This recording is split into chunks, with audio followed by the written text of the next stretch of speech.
Imagine looking down from the International Space Station and seeing the shadowy crater of Mount Vesuvius etched into the Earth's surface.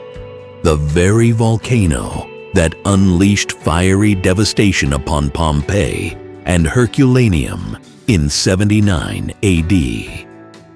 Captured by astronaut Andreas Mogensen, this breathtaking image offers a rare aerial view of the ancient force that forever changed history in a single catastrophic eruption.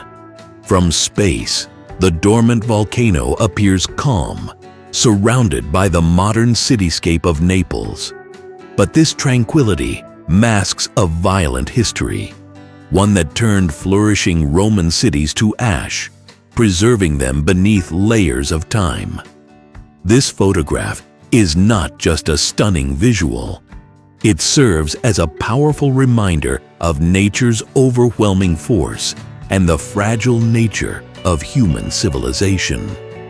Even today, Vesuvius remains a crucial piece in the puzzle of volcanic science, its legacy still burning in our collective consciousness. Don't forget to like, share, and subscribe. Please.